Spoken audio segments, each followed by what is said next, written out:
there are those of us who are still holding.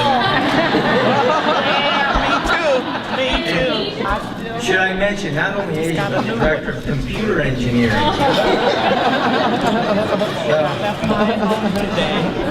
We'll keep it in the room, so it's our secret.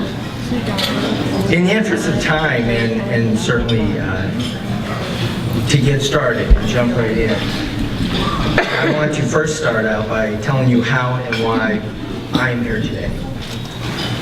My personal story began with an environment that was riddled with abuse of every kind: emotional, physical, sexual, verbal, neglect, and at times starvation. My primary abuser in that environment was my mother. She was also my world, and I was her caretaker. Because my mother suffered from severe alcoholism, she would often lose control of her bodily functions. She could not walk, she could not stand, and quite often I had to undress her, I had to bathe her, I had to take care of her like you would a child, an only child myself. In addition to the abuse was the constant fear of other injuries when my mother would dash into a busy intersection and I would run after her, dragging her physically out of the road and out of harm's way. When I wasn't taking care of my mother, which wasn't that often, I was taking care of a younger sister, only 2 years younger, finding her food, protecting her from our abusive mother, and also at very difficult times, taking her place when our mother would often prostitute us out to strangers. Telling her to hide, running to a bedroom, make herself unknown.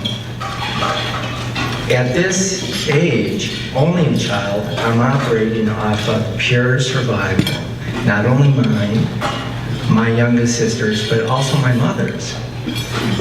Again, what's driving me to behave this way, I have no idea. But I do know it had something to do with love. And I did know, even at that tender age, it was right. At 11 years old, I was removed from my mother's home. But abuse begets abuse, as everyone is aware. So the home I was placed into was a family member's home that was also riddled with abuse. For the next 40 years, I would live with this family member and her husband in this very abusive environment. After 4 years, for a reason that I still don't understand, I'm shoveled to another family member. In this particular home, of course, the abuse continued. And it was also quite at the beginning that there was drug and alcohol addiction as well. I ran away. I had enough. So, continuing to operate off a very primitive sense of survival, I end up on the streets, living with friends, in and out of shelters, in and out of foster homes, often living hand to mouth. But throughout this entire time, I'm focusing on education. I'm focusing on athleticism. I can't give up on school. There was something there I couldn't quite understand, but I knew it was the right direction. All of this is guesswork. So I continued to focus on my studies. I continued to focus on my athleticism. But throughout this time period, I ended up attending 4 different high schools, but I finally graduated from high school. At 18 years old, I'm offered a probationary athletic scholarship to a private university. Of course, I take immediately. Ironically, on my birthday, I'm in the first environment where I'm not being abused, and it's a non-abusive environment. So I'm good to go. It's all up to me. So I dive into my studies. I continue to work very hard. I work on campus, off campus, taking odd jobs, because it was only a partial scholarship. And everything is fine. I make it through my freshman year. 3 more years to go. I'm starting my sophomore year. And what I don't realize, for the last 19 to 20 years, I've been lucky. I've been making these right choices. I've been fortunate. Many have said, it's a miracle. You can call it a fluke. It's the exception, is the reality of the situation. I am the exception, not the rule. I should be the rule. It was just sheer luck that I chose this particular path. And it was the right path. Education, compassion, love, to do no harm, to not become an abuser myself, to avoid the pitfalls of drug and alcohol addiction. However, the one thing I did not consider was, between the ages of 19 and 20, all those after effects of abuse came crashing down. And I have a massive nervous breakdown. My world ends. It's over. I can't get out of bed, let alone go to class. I can't go to work. I can't go to track practice. So what do? I've made it this far, and now it ends. It ends again, and no fault of my own as to how it started. So I called an individual, the one individual I felt could help me. It's a college professor who had direct connections and worked with organizations just like Families First. He had the training, the skills. He worked for a local abuse prevention and treatment organization, and he was my go-to guy. For the next several months, he treated me for free. I suffered through this therapeutic treatment. Living in a mechanical fog, quite honestly.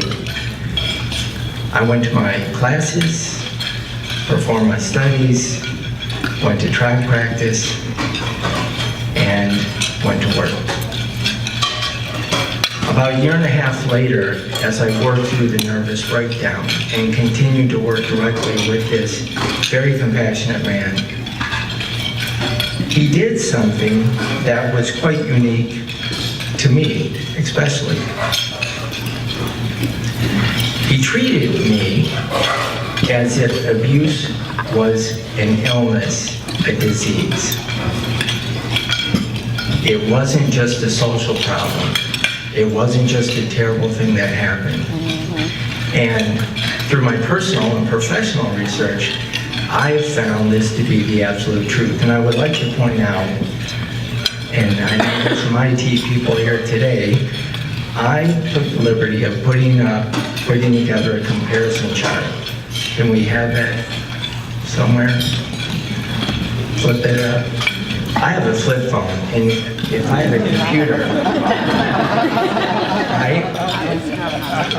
So I'll work through the comparison chart, and what it basically is, until we see it on screen, is I went through and I researched the American Medical Association, known diseases, adopted and accepted diseases, okay? And you can fly right through all 13. Thanks, Sam. And what you'll notice between column A and column B is the similarities, the one-for-one similarities between both groups. Now, as you're reading this, again, pay very close attention to the similarities. Column A is an individual suffering from a form of cancer. Column B is an individual suffering from the after effects of abuse. What I didn't add to column B are an additional 5 known effects of abuse: promiscuity, multiple sex partners, unprotected sex, criminal behavior, prone to violence, uncontrollable mood swings, becoming an abuser, a danger to self and society. It's dire. So when I began my therapeutic process, the individual treating me, who was trained and skilled in an organization just like Families First, understood the core of my problem was deeper than just a social issue. It was an illness. I've come to absolutely believe that abuse is a medical illness and should be treated as a medical illness. These are the effects. You can clearly see the correlation between a adopted and well-accepted medical illness, cancer, and abuse. And wherever I speak and advocate, I push for the acceptance of abuse to be seen as an illness. And again, funding for organizations like Families First is vital, just like funding for cancer. We honestly die from abuse, and there is a very subtle difference between cancer and abuse. Cancer patients don't go out and kill and harm and abuse other individuals. When I began my advocacy, the first 19 to 20 years of my life was pure survival and pure luck. Again, I'm the exception. Then there was the intervention, and this is significant. The intervention of an organization like Families First, representative and representatives after this very compassionate professor like Families First. I'll draw a very significant example of that. There are 11 siblings in my immediate family. 2 died pre-birth. 2 died right after full term for the reasons of domestic violence and alcoholism. That left 7. Less than a year ago, I lost a very dear sister to an overdose. That left 6.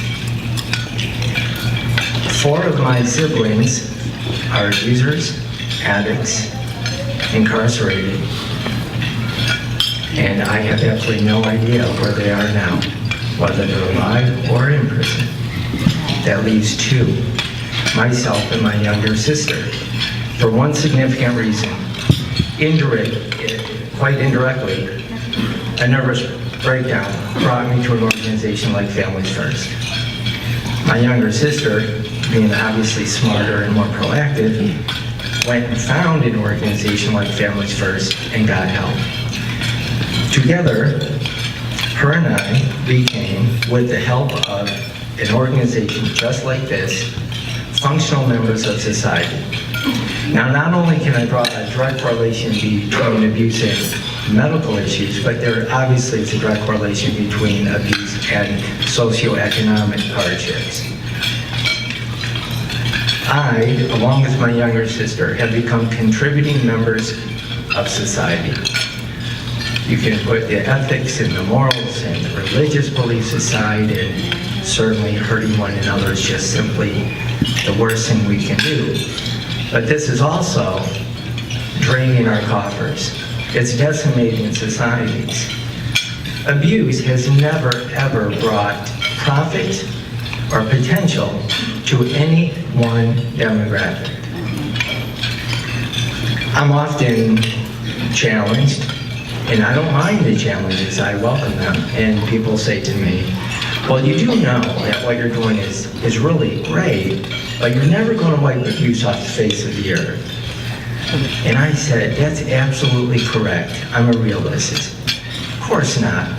But let's imagine, and I had this discussion with someone last night, let's imagine that everyone in this room, for the next hour, suddenly decided that they're not going to care about each other, communicate with one another, that they're not going to help one another, And furthermore, we're going to hurt one another. This room would become an absolute broken mess, a very dangerous place. That's the world when you do nothing. So flip that coin over, let's do something. And doing something in organizations like Families First is why I'm standing here today. I said I was a functional member of society. Certainly that's up for opinion. What's more important is that for generations my family has been abusers, alcoholics, drug addicts, and physical and violent abusers, sexual abusers. I broke that cycle. I broke that cycle because someone who worked for an organization just like Families First intervened. I cannot say today if I would have graduated without it. I cannot say even if I did graduate college, what would have happened to me down the road? Would I have fallen completely off the cliff? Would I become an abuser? Fallen into the grips of alcohol and drug addiction? I cannot say. But what I can say is that someone intervened that knew what they were doing, that came from and was trained by an organization just like Families First. There is the crossroad. There is the intervention. I can point to that time in my life and say, I changed. I began dealing with my own problems proactively in a healthy manner. It was no longer just survival. I knew exactly why I was doing it. It wasn't just to get ahead. It wasn't just to avoid being an abuser. It was the ultimate and just most amazing gift I received. The gift of being given compassion, and now the gift of giving it back. That is exactly what happens when organizations like Families First get involved. My greatest accomplishment is not education, although I push it and I believe in it. I went on to receive a master's degree. I work, I make a good living, but none of that is my greatest accomplishment. Giving back, helping others, that's second. But number one is not only breaking the cycle of abuse, but I raised my son to know only love and compassion. The cycle ended with me, finally.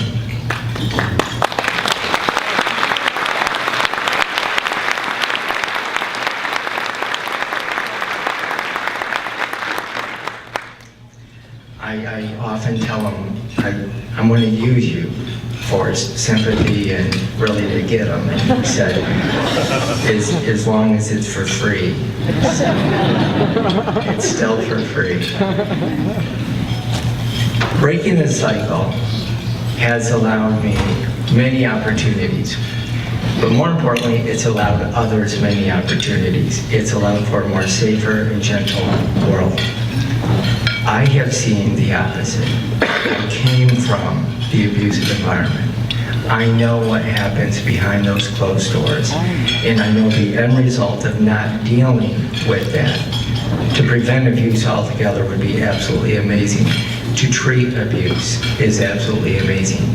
To do nothing will end us.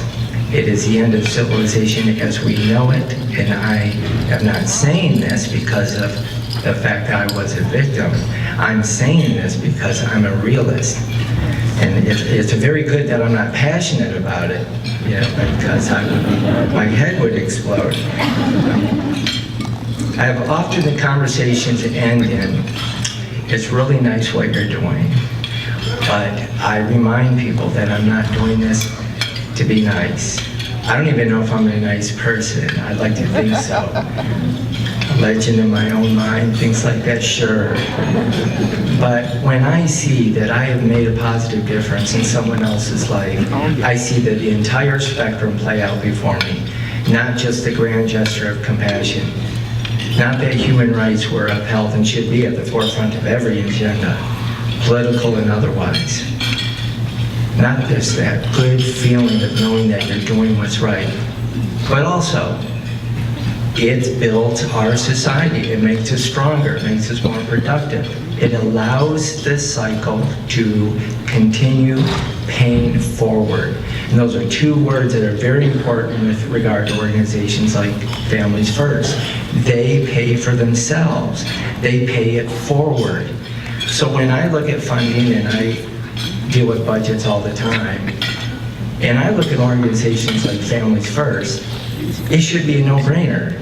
This is what's guaranteeing our survival, mine, yours, and the world's. And I often tell people, and it's not a joke, I mean, the world you save just might be the world you live on, so. Well, most of us anyway. I've met a few people who live on Mars. Sure.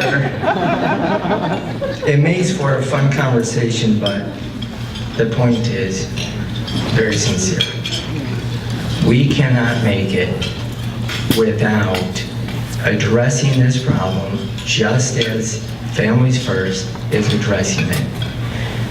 The perseverance of this society and societies all over the world, abuse crosses borders, crosses oceans. It has no prejudice. If we don't continue to fight this, imagine a world that we did nothing, absolutely nothing. Well, it would definitely answer this question. We wouldn't be here. We wouldn't be here to talk about it, because by doing nothing, civilization throughout this planet would be over. And I, unfortunately, have seen that played out. So I'm going to conclude this particular speech with something I wrote, the following statement. And please trust me, this is from the heart. It is my humble duty and obligation to recognize those who are more courageous and deserving to be standing here than me. It is you who have given me the strength and the hope to move on to higher consciousness, which is giving back.